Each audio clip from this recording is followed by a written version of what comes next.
Identifier les hommes tombés sur le champ de bataille de Verdun, c'est le travail du légiste Bruno Fremont. Une tâche difficile un siècle après la fin de la Première Guerre mondiale qui demande beaucoup de minutie et qui parfois aboutit. Ce ne sera pas le cas pour cet homme d'une quarantaine d'années dont les ossements ont été découverts au hasard de travaux de réfection sur la route menant au fort de Douaumont dans la Meuse en mars dernier. Pas de plaque militaire, tout ce que le docteur Fremont a pu découvrir, il nous le raconte. À défaut de pouvoir l'identifier formellement, une chose dont on est sûr, grâce à la levée de corps médico-légale, c'est que les chaussures qui sont là, c'est des chaussures qu'il avait aux pieds.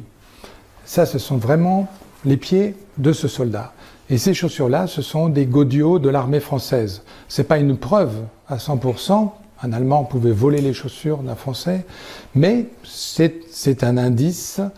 Des squelettes comme celui-ci continuent d'apparaître ponctuellement chaque année après la pluie ou des travaux.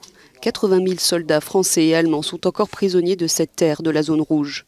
Quelquefois, il ne s'agit que d'ossements isolés, rarement de squelettes entiers, mais le docteur Fremont examine tout de même les restes de 1 à 3 poilus par an. 100 ans après, sur un champ de bataille tel que Verdun, où 300 000 soldats sont morts, il nous explique que l'identification ADN n'est souvent d'aucun recours. Le problème de l'ADN, c'est qu'il faudrait comparer l'ADN de ce combattant avec toutes les familles de toute la France, puisque presque tous les régiments français ont combattu à Verdun, avec aussi toute l'Afrique du Nord et puis aussi à toute l'Allemagne. Car un combattant qui est tombé à cet endroit-là peut appartenir à une de ces nationalités. D'ici quelques semaines, ce squelette sera inhumé dans la nécropole nationale devant l'ossuaire de Douaumont, qui abrite les restes mortels de 130 000 soldats allemands ou français.